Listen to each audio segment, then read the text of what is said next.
Yeah, a little smaller crowd today, huh? But I appreciate you guys being here and some true supporters back there. So, I think both those semifinal games went a little bit the same. I thought both teams, us and Southern Indiana, really battled.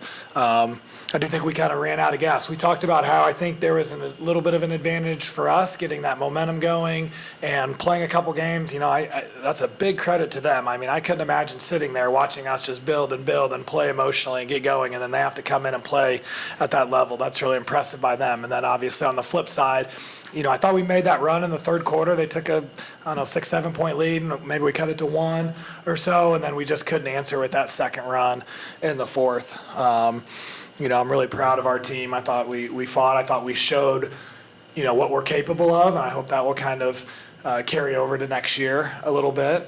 And really proud of these two. I mean, Raegan had just a phenomenal tournament. I'm guessing had probably broke some records. I know she broke our all-time season scoring record, I believe, this year. And then this girl, that's just, nothing's been given to her. Nothing has been given to her. And she has just worked hard and put her head down and worked hard, kept a good attitude and fought. And she was at 970 points with 3 games left, and she's averaging 10 points a game. So she was right on schedule, and she pulls a calf muscle and misses the last 2 regular season games. And, it just broke my heart, thinking that probably could cost her getting 1,000 points. And honestly, our whole team rallied around that. Our whole team rallied because, they know what she's put into it. Obviously, we wanted to win for a lot of reasons, but there was a little bit of a cry to win, to get Mal a couple more chances to get that 1,000 point. And that was just a huge silver lining in our game today of Mal scoring, 1,003, 1,004, where'd we get to? But that's a huge accomplishment. That's a huge accomplishment at the Division I level. And so I'm really proud and happy for her on that. Questions? Mallory, you spent your entire college basketball career here at Western. Can you just tell me about your time at Western? Yeah, this place is special. It's been so good to me. I've had just phenomenal teammates and coaches that have, even this week, it's just showed how much love there is, the fact that they were so willing to rally behind me for that accomplishment, and I'm so thankful and blessed to have gone here. It was the best choice I ever made. This girl really embodies what it means to be a Leatherneck, and she was completely bought into everything, not just our program, but the community. I mean, works in the community, stayed over the summer to work on her basketball, and, she's friends with the old guys at the bar and the young kids in elementary school look up to her, and that's what community's all about. Coach, you only have one graduating starter, and and you have some promising freshmen coming off the bench. Given the performance and the cohesion and the chemistry you had throughout the season and through this tournament specifically, what's next? Yeah, next is spring break. I don't know what plans you guys have. I'm going to Wisconsin Dells with my kids, so you give yourself a little bit of time, right? But even in the locker room, it's like, can this spark us? I do think, like you mentioned, we have one senior starter, but we have 2 just phenomenal seniors.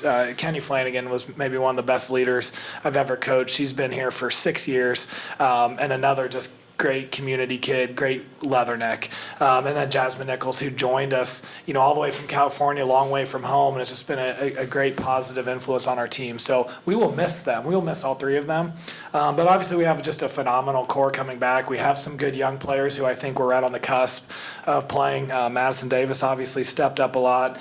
Shelby Bowman showed some promise. A couple redshirt kids, Maria Messling that was right there, fighting for playing time. And so I feel like the future is definitely bright, and I think they're probably all pretty excited to get back to work.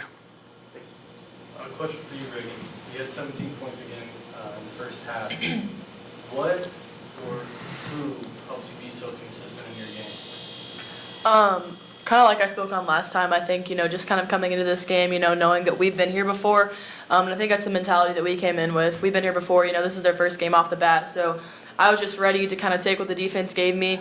Obviously, coach gives me the freedom, to take my shots, which helps everything in my game and opens things up, obviously. Whereas, maybe not a lot of other players get the opportunity to play like that. And then, of course, I thought they were playing a little tight on offense. And so, to me, on offense, it kind of reminds me that I need to slow down on offense because I thought they were playing super tight. So, yeah, all those things really worked for me today. Anybody else? Coach, so in the OVC tournament, playing back-to-back games, can you just tell me how hard is it just to come into each game back-to-back, and what have you learned from this OVC conference tournament? Well, the main thing I've learned is we got to play better in the regular season, get one of those one or two buys, that double buy, and they get to stay in the hotel right attached. They were walking over back from shoot around as we were coming in. We tried to get our bus driver to take a few out, but he wouldn't.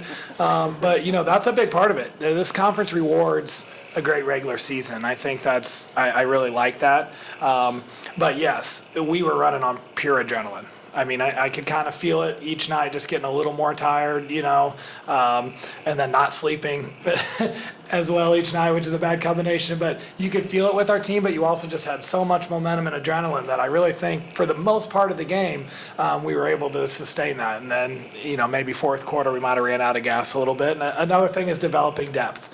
And that's both on me as a coach to try to, it's so hard to develop depth and give kids a chance early in the game or early in the year because you're just trying to win games. You're trying to win every game. So, you feel like, I could get this kid 7 minutes a game. 7 minutes a game can cost you if you're not putting your best kids out there all the time. So trying to develop that depth, I think will be important to make a little bit of a run. They were really subbing in and out early, which I think was a smart play by Coach Egan to try to wear us down a little bit, and it worked. Sorry to put you on the spot here, Mallory, but Yeah. If you could think of one, what would you say your favorite memory as a Leatherneck? Oh man. I mean, I don't know if much can beat beating Eastern in the conference tournament. I don't think anybody picked us to win that game, and I think we went into that game knowing that we were capable of winning that game. So I think that's definitely one of them. I think there were some moments this year that were we had some special moments, and that even that Mizzou game where maybe we didn't win that game, but just seeing the community turn out, that's not normal at a mid-major. Just packing that place, that was special to me. And so just a lot of things like that, yeah. Mallory, just touched on it. For coaching for Raegan, what would be you guys your favorite parts of this tournament and of the day today? Some good takeaways that you can look back and say that was pretty special. Oh, shoot, okay. Kind of touching on what Mallory said, the Eastern game, when we were down 7, I think, all of us starters got together and we were like, look around, like, everyone's probably counting us out right now, There's nobody here that believes in us but us and our fans and our coaches. So, when we were down 7 against Eastern and we came all the way back, and those are our in-state rivals, and, they've got the player of the year, defensive player of the year, I think that was a pretty special moment for us. Yeah, agree. That Eastern Illinois game, just seeing, experiencing it with the players and seeing their emotion, how happy they were, and they're both right. I mean, I didn't feel like many people gave us a chance in that game. I think my dad took Eastern and laid the points. So, and then they do a great job with this tournament with some little things. I mean, honestly, I know this is funny, but the police escort on the way to the game is just kind of a cool thing. It just shows how important it is to the city. They play our video as we're walking in. They have our logos on the video board. And then all the fans that came out and administration and, the cheerleaders and band who are living and dying with us as well, I think was special. And then probably the last thing for me, and then I'll shut up, is this was really special with my family. And this is the first time, my daughter Miller, who's 6, she's never really quite grasped, the importance of basketball and the emotion of it until this tournament.